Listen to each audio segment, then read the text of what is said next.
گزشتہ ماہ چین کے آسمان پر راکٹ جیسی کوئی چیز بہت تیز رفتار کے ساتھ اڑتی دیکھی گئی تھی۔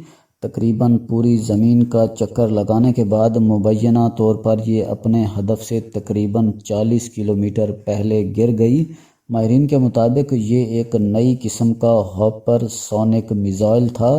تاہم چین نے اس کی تردید کی ہے، لیکن یہ بھی سچ ہے کہ آواز کی رفتار سے کئی گنا زیادہ تیزی سے چلنے والے یہ میزائل امریکہ، چین اور روس کے درمیان ہتھیاروں کی دوڑ کا باعث بن چکے ہیں۔ آئیے اس بات کی تحقیق کرتے ہیں کہ ہائپر سونک میزائل کیا ہیں اور وہ ہمارے لیے کیوں باعث تشویش ہو سکتے ہیں۔ راکٹ سائنس کی شروعات۔ ڈاکٹر گستاو گریسل آسٹریا کی وزارت دفاع میں کام کر چکے ہیں۔ ان کا کہنا ہے کہ جنگ کی تاریخ اتنی ہی پرانی ہے جتنی کہ ہوا میں چیزیں پھینک کر حملہ کرنا۔ پہلے زمانے میں پتھر یا لوہے کے گولے پھینکنے کے لیے بڑی غلیل اور توپ جیسے ہتھیار ہوتے تھے۔ وہ کہتے ہیں کہ انجن لگا کر چیزوں کو زیادہ طاقت کے ساتھ دور تک پھینکنے کے قابل ہونے کے احساس نے میزائل ٹیکنالوجی کو جنم دیا۔ اس تکنیک کو سن 1930 کی دہائی میں جرمنی نے مزید بہتر کیا۔ گریسل کا کہنا ہے کہ راکٹ یا میزائل ٹیکنالوجی کی ترقی جرمنی کی ریزرو فوج کے دور میں ہوئی تھی۔ جرمنی نیا ہتھیار بنانا چاہتا تھا۔ اس کے لیے اس نے سینکڑوں سائنسدانوں کو اکٹھا کیا اور اس ٹیکنالوجی سے وابستہ انجینئرنگ کی زیادہ تر رکاوٹیں دور کر دی گئیں۔ پہلی جنگ عظیم کے اختتام پر ورسائے معاہدے کے جرمنی پر فضائیہ رکھنے اور فوجی ٹیکنالوجی میں پیش رفت کرنے پر پابندی عائد کر دی گئی، لیکن راکٹ ٹیکنالوجی کے بارے میں کچھ نہیں کہا گیا کیونکہ اس وقت یہ ٹیکنالوجی اپنا کوئی خاص وجود نہیں رکھتی تھی۔ جرمنی نے اس پر کام شروع کیا اور دوسری جنگ عظیم کے خاتمے تک نئے ہتھیار بنا لیے۔ جہاں دریائے پین بحیرہ بالٹک سے ملتا ہے، اس کے قریب پین میونڈے نامی جگہ پر جرمنی نے دنیا کا پہلا سب سے بڑا اور جدید ترین ہتھیاروں کا تحقیقی مرکز بنایا۔ اس جگہ کا انتخاب اس لیے کیا گیا کیونکہ یہاں 400 کلومیٹر کی ٹیسٹنگ رینج میسر تھی۔ گریسل کہتے ہیں جرمنی نے دو بالکل مختلف تحقیقی پروگرام ترتیب دیے۔ V1 اور V2 کے تحت کم فاصلے تک مار کرنے والے اور طویل فاصلے تک مار کرنے والے میزائل بنائے گئے، اور یہ دونوں بالکل مختلف قسم کے ہتھیار تھے۔ انہیں اس زمانے میں انتقامی ہتھیار کہا جاتا تھا۔ V1 کو جیٹ انجن کی مدد سے دور تک پھینکا جا سکتا تھا۔ انہیں کروز میزائلوں کی ابتدائی شکل بھی کہا جا سکتا ہے۔ دوسری طرف تیز رفتار V2 طویل فاصلے تک مار کرنے والا میزائل تھا، تاہم دونوں میں خامیاں بھی تھیں۔ V1 داغے جانے کے بعد جلد ہی زیادہ گرم ہو جاتا تھا اور راستہ بھٹک جاتا تھا، اور V2 میں ایک خامی کی وجہ سے ہٹلر اسے کبھی بھی امریکہ کے خلاف استعمال نہیں کر پائے۔ گریسل کا کہنا ہے کہ اس کی ٹیکنالوجی میں خامی تھی۔ اگر رینج بڑھائی جاتی تو ٹیکنالوجی اس کا ساتھ نہیں دیتی تھی اور ہدف سے بھٹکنے کا خطرہ رہتا ہے۔ نیویارک پر حملے کے لیے میزائل کا سائز بڑھانا پڑتا اور یہ بھی طے نہیں تھا کہ یہ ہدف کو نشانہ بنانے کے قابل ہوگا۔ درست نشانہ لگانے کے بارے میں یہ جرمنی کی توقعات پر پورا نہیں اترا۔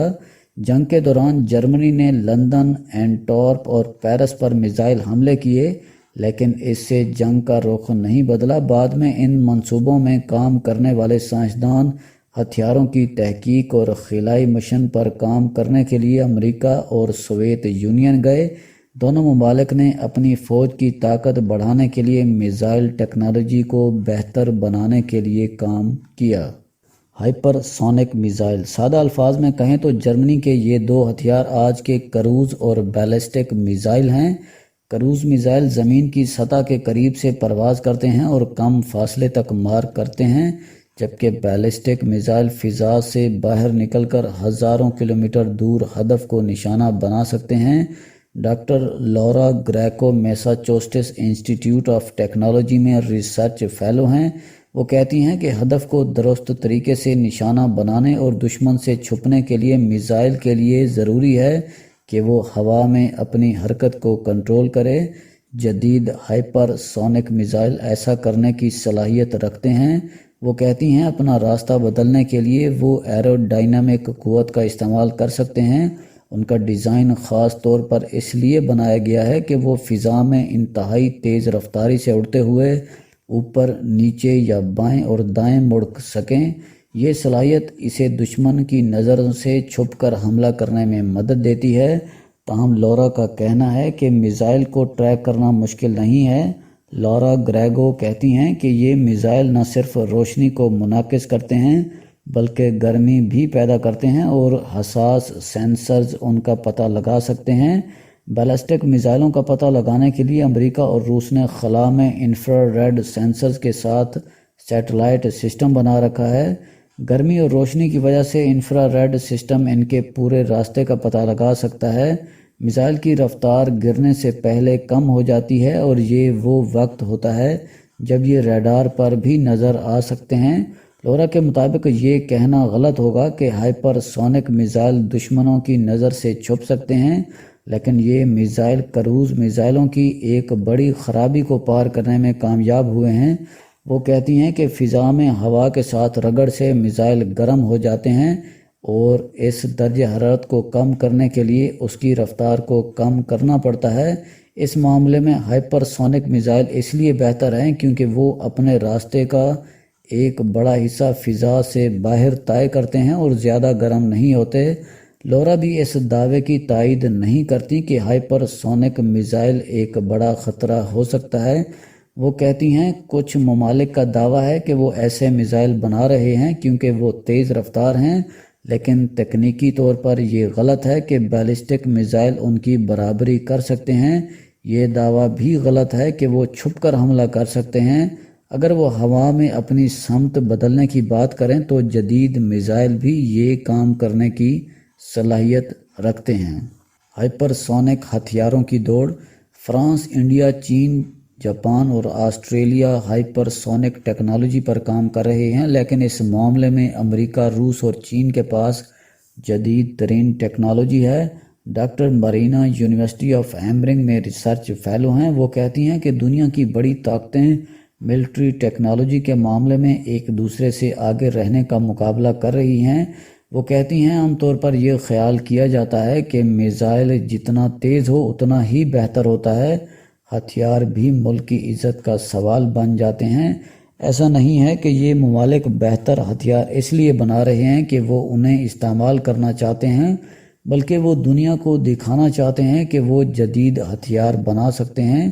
مطلب یہ کہ چین کا حالیہ ہائپر سونک میزائل کا تجربہ دکھانے کی کوشش ہے کہ وہ ٹیکنالوجی کے معاملے میں امریکہ کے برابر ہے۔ ڈاکٹر مرینا کہتی ہیں امریکہ کہتا رہا ہے کہ مستقبل میں ممکنہ خطرات کو کم کرنے اور ضرورت پڑنے پر جوابی کارروائی کرنے کے لیے وہ ہائپر سونک ٹیکنالوجی پر کام کر رہا ہے۔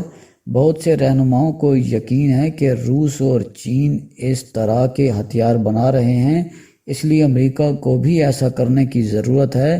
اگر دیکھا جائے تو اسلحہ کی دوڑ ایسی ہے کہ جو ٹیکنالوجی ایک ملک نے بنائی ہے دوسرا وہی یا اس سے بہتر کرنے کی کوشش کرتا ہے۔ ہائپر سونک ٹیکنالوجی پر امریکہ کے کام کرنے کی ایک بڑی وجہ یہ ہے کہ روس اور چین میں اس پر کام ہو رہا ہے۔ سرد جنگ کے دوران امریکہ اور سوویت یونین نے ایٹمی ہتھیار بنائے، لیکن انہیں ایک دوسرے کے خلاف استعمال نہیں کیا۔ ماہرین کا کہنا ہے کہ ایسے ہتھیار استعمال کرنے والوں کو اس کے نتائج بھگتنا پڑتے ہیں۔ باہمی نقصان کا یہ اصول ممالک کو ایک دوسرے پر حملہ کرنے سے روکتا ہے اور توازن برقرار رکھتا ہے۔ یہی وجہ ہے کہ روس اور چین ہائپر سونک ٹیکنالوجی بنانے پر لگے ہوئے ہیں۔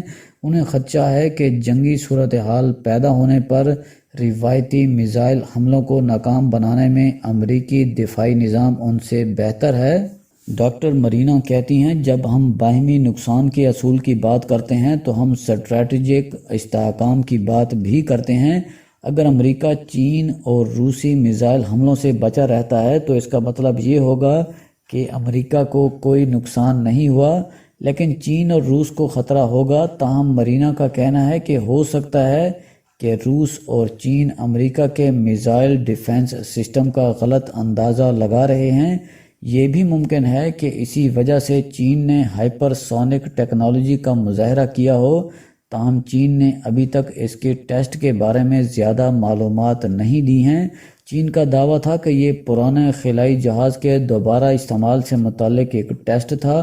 وہ کہتی ہیں چین کے پاس ہائپر سونک ہتھیار ہونے سے انکار نہیں، وہ پہلے بھی اس بارے میں دنیا کو بتاتا رہا ہے، تاہم ان کا کہنا ہے کہ یہ قدرے عجیب ہے کیونکہ ممالک کے لیے اپنی فوجی طاقت میں اضافہ کرنا کوئی نئی بات نہیں ہے۔